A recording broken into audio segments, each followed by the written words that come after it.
Nalinawan naman si Theodore sa plano ni Rockil. Mas pinili ni Rockil ang pagdepense kesa umatake ng wala namang lakas. Plano din niyang tumagal ng 5 minuto sa laban kaysa talunin sa pag-atake. Nakangiti namang sinabi ni Theodore na wise ang kanyang naging desisyon pero tatapusin pa rin niya ng mabilis ang laban. Makikitang nagko-concentrate si Theodore habang hawak ang espada. Makikita din ang kanyang puso na naglalabas na pulang aura na bumabalot sa kanyang katawan. Nanlilisik ang mga mata at mabilisang lumusab kay Rockil na tila sing bilis ng kidlat na puno ng pulang enerhiya. Tumalon si Theodore at umatake mula sa itaas ng buong lakas laban sa nakasanggang si Rockil.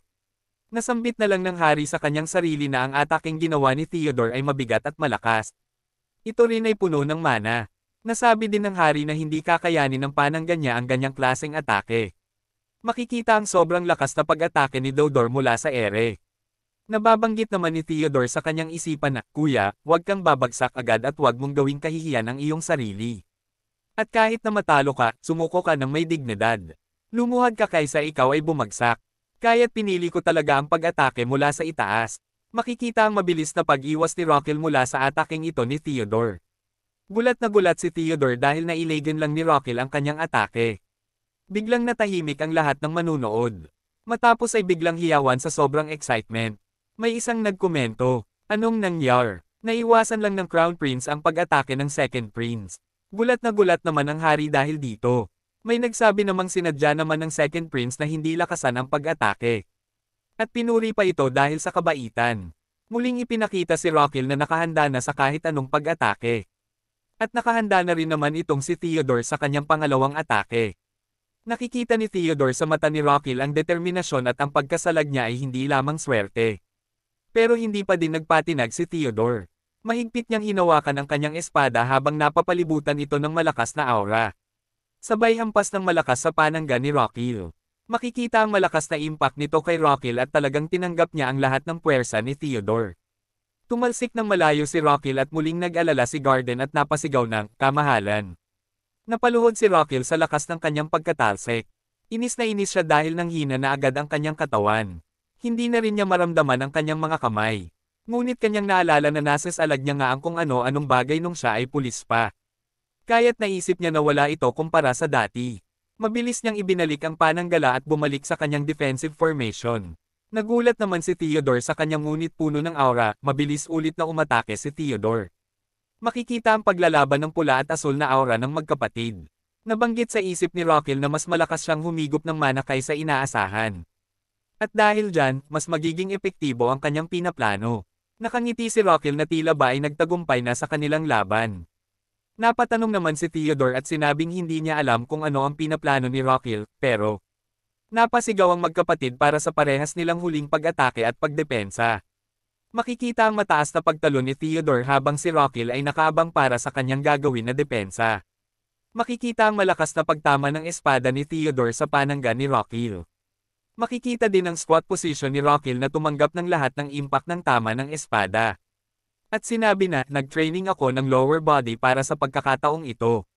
Sa kabilang banda, sa loob ng kanyang katawan, makikita na tila nagkakagulo ang kanyang mga internal organ. Pinapakita sa window system na si puso at galit at sumisigaw na kala daw niya ay katapusan na niya. Makikita din ang kanyang dalawang baga na magkayakap, sinabi na gagawin daw nilang di ang kanyang kabuoang rango. At proud namang sinabi ni Bitoka na pinagsanayan daw nila, umaga at gabi para lang sanayin ang kanyang labasan ng dumi. Pinakita na ang kanyang panangga ay espesyal na gawa ng panday ng palasayon. At ipinakita din ang alak. Mapanganib na decoction na gawa sa alak na para lamang sa kanyang nakakabatang kapatid. Ipinakita sa window system ang pag-a-active ng discharge function ng kanyang katawan at tinatanong kung ilan ang gusto nitong ilabas. Pinili ni Rockil ang 0.2 liters na discharge. Pinakitang tumugon ang circle mana sa kanyang puso. Sa gitna ng laban, ipinapakita din ang dahan-dahan na pagsanib ng asul na enerhiya ni Rockil kay Theodore. Gulat na gulat ang mga tao sa kanilang nasasaksihan. Maging ang hari ay nagulat din dito. Matapos ay makikitang sininok ang Second Prince at tila ba ito ay isang lasing. Sa pagpapatuloy ng laban ng magkapatid na prinsipe, makikita ang point of view ng hari na nakaupo sa pinakaitaas na pwesto. Makikita rin ang mga paa ni Theodore na parang nawawala sa tamang balanse. Umubo-ubo at sumisinok-sinok na nagtataka sa mga pangyayari. Ayon sa nobela ng Demon Sword Emperor, Inilarawan si Theodore na sobrang hina pagdating sa alak na maski isang shot nito ay hindi nito makakayanan. Pinuno pala ni Rockil ang slot ng bomb cocktail na may 20 iba't ibang klase ng alak kagabi para sa paghahanda sa laban ngayon. Nalilito namang sinabi ni Theodore na sigurado naman siyang tinamaan niya ang panangga pero tila may pumasok daw sa kanyang katawan na mana na di malaman. Talagang di na makayanan ni Theodore ang pagkahilo at patuloy na sinasabi na talagang may pumasok na mana. Ngunit, dahil sa determinasyon, tila ba nalabanan nito ang pagkalasing at taas ulit ang noo para sa laban. Kailangan niyang panindigan ang kanina pa niyang sinasabi na hindi kailanman magbabago ang resulta ng laban. At dapat siyang manalo sa loob ng 5 minuto. At ako ang itatalaga ng hari. Hahangaan ng libu-libong mamamayan ng syudad. At ako ang magiging bagong crown prince ng imperyo. Ito ang pinakamaganda na mangyar. Para sa imperial family, sa buong imperyo at para din sa kuya ko na pahina na ng pahina ang katawan. Parang nagtataka naman si Rockil kay Theodore at iniisip kung tumalab nga ba ang bomb cocktail na kanyang discharge. Sabay sabi ni Theodore na, yan ang dahilan kung bakit ako ang kailangang manalo. Gulat naman si Rockil sa reaksyong ito ni Theodore at handa muli itong umatake sa kanya. Pasiga na umatake si Theodore. Kuya, eto na. Gulat naman si Rockil sa pag-ataking ito at di makapaniwalang nakayanan nito ang bomb cocktail kanina. Muling iniangat ni Theodore ang espada at inihampas sa nakasanggang si Rockil ng buong puwersa. Makikita na hirap si Rockil dahil dito. At mula dito ay muling nagpasya si Rockil para sa round 2 nanograms bomb cocktail. Lumabas sa window na na-discharge na ang 0.1 na litro na bomb cocktail sa slot. Sabay sabi ni Rockil na, inumin mo ta. Inumin mong lahat. Nagulat namang nagtataka si Theodore sa muling nangyar. At biglang ipinakita si Theodore na nakaupo sa mistulang elegante na bar at biglang nagising at nagtatakang sinabi. Nasaan ako? Nasa gitna ako ng laban. Dito ipinakita din si Puso na nag-ala bartender sa nasabing bar at shake ang bote. Isinali niya ito sa baso at ibinigay kay Theodore. At sinabing, may lalaki dyan sa gilid, siya ang nagpapabigay niyan para sayo. Paglingon ni Theodore sa gilid na sinasabi ni Puso ay makikita si Rockil na may hawak din na baso ng alak. Sabay lingon sa kanya at sabing, cheers. Biglang gising naman ni Theodore at nagtataka na hawak ang kanyang espada sabay tanong kung naghahalucinate ba siya. Kasabay ng kanyang pagsisinok-sinok, makikita namang binitawan ni Rockil ang kanyang panangga. Sinabi naman ni Rockil sa kanyang isipan na kailangan ng mahimasmasan ng aking kapatid. Humigop siya ng malakas at parang maglalabas ng isang malakas na enerhiya mula sa kanyang katawan. Nagbabala din siya sa kanyang kapatid na para lang tong kagat ng langgam. Ipinakita ang aura na lumalabas sa kanyang kamay. At itinira sa tiyan ng kanyang kapatid at sumigaw ng, tanggapin mo ta. Tila nawala sa pagkalasing si Theodore sa lakas ng tama sa kanya ni Rockil. Nabitawan niya ang kanyang espada at sa pagkakataong ito, siya naman ang tumalsik ng malayo. Napatumba si Theodore sa lakas ng impact ng talsik niya. Gulat at nag-aalala naman ang lahat ng manunood. Maging ang hari ay tila hindi makapaniwala sa kanyang nakikita. Habang nakangiti naman si Rockil na nakabukas pa rin ang kanyang kamay habang ito ay may natirang mga asul na aura na pumapalibot dito. Makikita sa point of view ng hari na nananatiling nakabagsak si Theodore at si Rockil naman ang natitirang nakatayo. Iniisip ng hari na Azrahan Core nga ba talaga ang ginamit na paraan dito ni Rockil. Iniisip din niya na kala niya ay nagkakamali siya dito. Nasabi din ng hari na, sa kabila ng mga taong nakapaligid sa akin at sa layo ko sa kanya. Ramden ko ang pagdaloy ng dugo ko sa kanya. At nang magkamalay na si Theodore. Gulat namang ito na nakita na minamasahe ni Rockil ang kanyang paa. Tinanong naman nito ang kanyang kuya kung ano ang kanyang ginagawa. Sumagot naman si Rockil na nililinis nito ang mga madudumi niyang mana. Sabay pikitin na naglalabas na asul na aura papunta sa paa ni Theodore. Napansin ni Theodore ang pamamaraan ni Rockil ng pagpapagaling at sinabing, iyan ay Azrahan Core technique. Paano mo natutunan yan kuya? Sumagot naman si Rockil na siya daw ay late bloomer. Sumagi naman sa paningin ni Theodore ang espada niya na nasa lapag at naalala na siya ay lumalaban. At kanyang napagtanto ang mga nangyari at sinabi niya na lamang na siya ay natalo. Di siya makapaniwala na siya ay natalo at sumabat din si Rockil na siya nga din ay hindi makapaniwala sa nangyari. Ipinakitang nagdurugo ang noo ni Rockil at ipinakita din ang pag-aalala ng kanyang kapatid dito. Binanggit naman ni Rockil na baka tinamaan lang daw niya ang kanyang sarili gamit ang panangga habang sumasalag sa mga atake niya. Bigla namang seryoso itong si Theodore at napasabi ng kuya, ibinigay mo ang lahat para sa laban na ito. Habang ikaw ay ginagawa ang lahat ng paraan sa kabila ng iyong karamdaman. Eto naman ako na sumobra ang kumpiyansa na ako agad ang mananalo sa laban. Sumobra ang taas ng tingin ko sa aking sarili. Masyado akong naging mayabang. Sabay sabi ni Rockil na, tapos na. Tumayo siya at kinamusta ang nararamdaman ni Theodore. Sumagot naman si Theodore nang nakayuko at sinabing ikinakahiya ko ang aking sarili. Gulat naman si Rockil sa sagot ni Theodore at sinabi na ang kanyang pisikal na kondisyon ang kanyang tinatanong. Sumagot naman si Theodore na mas okay na daw siya ngayon. Mayabang namang sumagot si Rockil na, syempre, ako pa.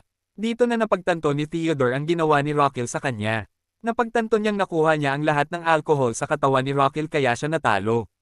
At dahil sa pagkakatalo, makikitang lumuhad ito kay Rockil at buong pusong tinanggap ang kanyang pagkatalo at sinabing, ako, ang Second Prince Theodore Palermo Maguintano, ay tinatanggap ang aking pagkatalo mula sa Crown Prince na si Rockil.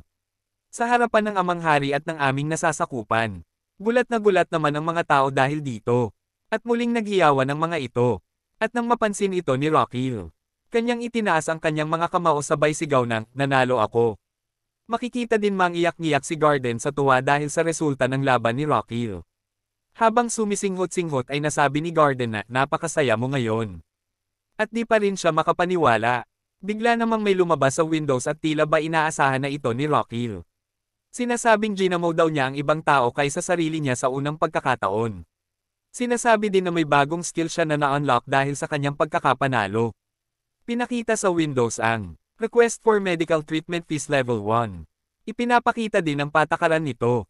Sinabi na madidagdagan ang kanyang inaasahang buhay sa pamamagitan ng pagpapahaba ng buhay ng kanyang pasyente.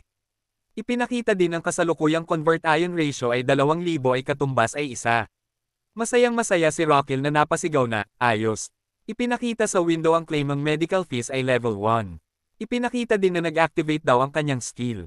At na-extend ang inaasahan buhay ng pasyenteng si Theodore Palermo Maguintano ng kalating araw. Sinabi din sa system na ang na-compute na karagdagang buhay ay masyadong maliit para sa gantimpala. Sinabi na kinakailangan ay hindi ito bababa ng 1 araw. Nang hinayang naman siya dito at kinapos lamang siya ng kaunti. Pero ang importante para sa kanya na kada napapagaling niya na pasyente ay makakakuha siyang buhay, para siyang lamok na sumisipsip ng buhay sa kanyang mga pasyente. Win-win situation sila dahil nakakatulong siya sa pasyente tapos nakakadagdag naman sa buhay niya. Naisip din niya na ayos ito dahil kahit na gaano kadaming halamang gamot ang kanyang inumin, o kahit gaano pa kaperpekto ang kanyang pag-aacupuncture ay para lamang siyang naglalagay ng tubig sa isang butas na balde. Na kahit ano ang kanyang gawin ay talagang hindi mapupuno. Pero dahil sa nakuha niyang bagong kakayahan, tinapos na nito ang kanyang paghihirap. Maririnig naman bigla ang boses ng hari na tinatanong siya kung bakit hindi siya sumasagot sa kanyang tanong. Nagulat naman si Rockil at kanyang napagtanto na nagde-daydreaming na pala siya habang kinakausap siya ng kanyang ama. Muling inulit ng hari ang kanyang katanungan. Tinanong siya nito na kung Azrahan technique daw ba ang ginamit niya kanina sa laban. Sumagot naman si Rockil na, opo kamahalan. Muling tinanong ng hari kung paano daw niya ito natutunan. Sumagot naman si Rockil na di daw niya sigurado kung paano. Nagtataka ng may halong yamot na tinanong ng hari kung bakit hindi siya sigurado. Sumagot ulit si Rockil na di daw talaga niya alam. Iniisip ni Rockil na baka kung ano ang iisipin ng kanyang ama sa kanya kung aminin niya ang totoo. Ang totoo na ang pagpatusok niya ng karayom ang dahilan ng pagkakatutong niya ng Azrahan technique. Sinabi naman ng hari na siya mismo ang nagbigay ng Azrahan technique sa kanyang puso. Sumagot naman si Rockil na kinararangal niya ito. Sinabi naman ng hari na hindi ito kinaya ng kanyang mahinang pangangatawan. Sumagot naman si Rockil na inihihingi daw niya ito ng tawad. Sinabi ulit ng hari na, bagamat mahina ang iyong katawan ay nagawa mo itong lagpasan sa pinakamahalagang sandali. Muli ay nagpasalamat si Rockil sa papuri ng hari. At muli, sinabi ng hari na dahil dito ay naabala ang kanyang mga plano pati na rin ang kanyang mood. Humingi naman ng paumanhin si Rockil dahil dito. Iniisip na ni Rockil na kung pinupuri daw ba siya nito o pinagsasabihan. Muli ay sinabi ng hari na ang pangako ay pangako at ang laban ay laban. Dinagdag pa ng hari na, natalo mo ako ngayon. Kaya ayon sa ating kasunduan, hindi ko aalisin sa iyo ang karapatan na maging Crown Prince. Ngunit, patuloy pa rin kitang susubaybayan. Hindi pa ako sigurado sa kakayahan mo para humawak ng trono. Naiintindihan mo. Hindi sumagot si Rockil. At tila galit na sinarado ang kanyang kamao. Nagalit ang hari at tinanong ito kung bakit hindi siya sumasagot sa kanya. Mariin na sumagot si Rockil at sinabing, Amang hari, narinig ko na huminto na kayo sa pagsasanay sa pag-eespada dahil sa pag-focus sa usapang pambansa. Hindi iyon dahilan. Kailangan nyo pong gumalaw-galaw para panatiliin ang kalusugan ng inyong katawan at mabanat ang mga buto-buto. Dagdag pa ni Rockil. Kailangan ninyo ding magdagdag ng gulay sa inyong pagkain. At please, subukan nyo na ding tumigil sa paninigarilyo. Nagtataka naman ang hari sa mga sinasabi ni Rockil at sinabing wala na siyang paggalang habang siya ay kinakausap. Sumagot si Rockil at sinabing ito ay taos-pusong paalala lamang mahal na hari. Habang pauwi sakay ng Kalisya, sinabi ng hari na wag iwasan ang kanyang payong nang dahil lang sa kanyang walang halagang hiling. Sinabi din ng hari na pare-pareho ang Asrahan Technique, na pag hindi ka nag-ingat sa paggamit nito, lalo na sa iyong mahinang pangangatawan, maaring magdulot ito ng malaking problema. Napapadyak naman sa paa ang hari dahil sa kanyang pag-aalala. Napayuko naman ang hari at sinabi, nangangahulugang desperado na siya, ang batang nawala ng ina noong ipinanganak. Ang batang lagi na lamang sinasaktan ng tadhana. Malaki ang inaasahan ko para sa kanya. Pero nabigo ako dito ng ilang daang ulit. Ngunit ngayon, nakitaan ko siya kahit na maliit na pag-asa. At muling ginaisang ang aking puso. Sa kabilang banda, makikita rin natin si Rockil sa ibang Kalisya lulan din pauwi at nag-iisip. Atake sa puso din ang kinamitay ng kanyang ama. Naalala niya na normal naman sila nang biglang inatake sa puso ang kanyang ama. At huli na ang lahat. Ayon sa istorya, ang Emperor ay inatake din sa puso pagkamatay ni Rockil sa unang parte ng istorya. Iniisip niya na hindi maaring mangyari ito. Kailangan niyang maging malusog at matatag. Nasabi na lamang ni Rockil na, papahabain ko ang kanyang buhay gamit ang aking kakayahan sa paniningil ng paggamot. At dahil ayaw ko nang maranasan ulit iyon. Pagpasok niya sa palasyo makikita natin ang kanyang doktor na si Garden na lumuluha at sumisigaw.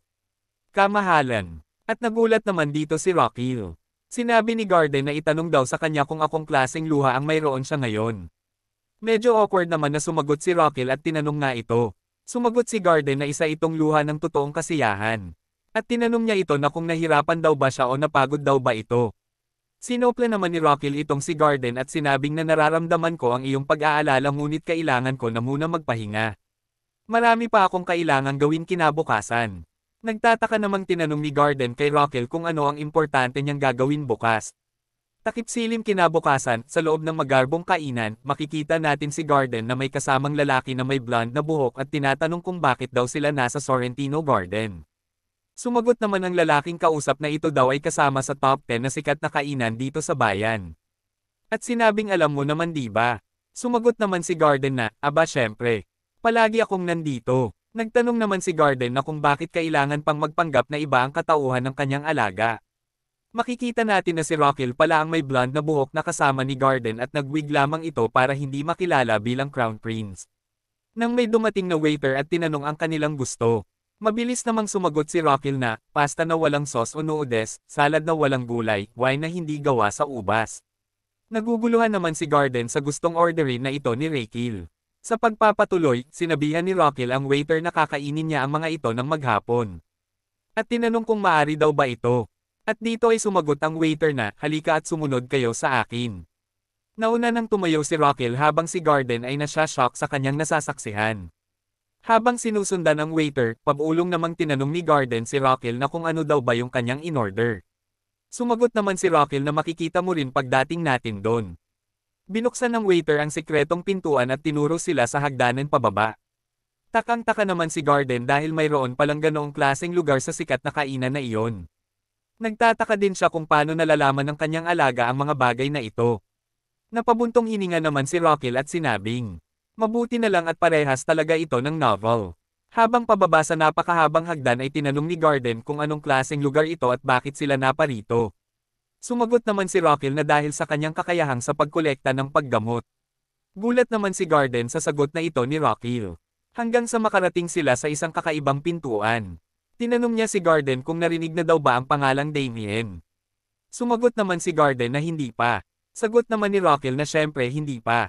Sabay bukas ng pintuan. Bumungad sa kanila ang liwanag at sigawan ng mga tao at nakikita nila ang dalawang lalaking naglalaban gamit ang espada. Makikita ang bakas ng mga dugo sa paligid. Parang natatakot namang itinanong ni Garden kung nasaan daw ba talaga sila. Sumagot naman si Rockil na ito ay isang sikretong lugar. Dito ay nagsimula ng maghanap si Rockil. At may nakita naman itong si Garden at sinabing, Siya na nga ba ang hinahanap mo na si Damian? Ipinakita ang lalaki na may bato-batong katawan at may markang X sa kanyang dibdib. Dagdag pa ni Garden na mukha daw itong napakalakas. Sumagot naman si Rockil na hindi siya ang hinahanap ko. Makikita natin ang pagbukas ng pintong bakal at ang paglabas ng isang lalaki mula dito. Masaya naman si Rockil dahil sa nagpikite na rin ito. Ipinakita ang isang mandirigma na may nakasukbit na espada sa kanyang baywang. Ayon sa istorya, siya ang totoong bida sa nobela.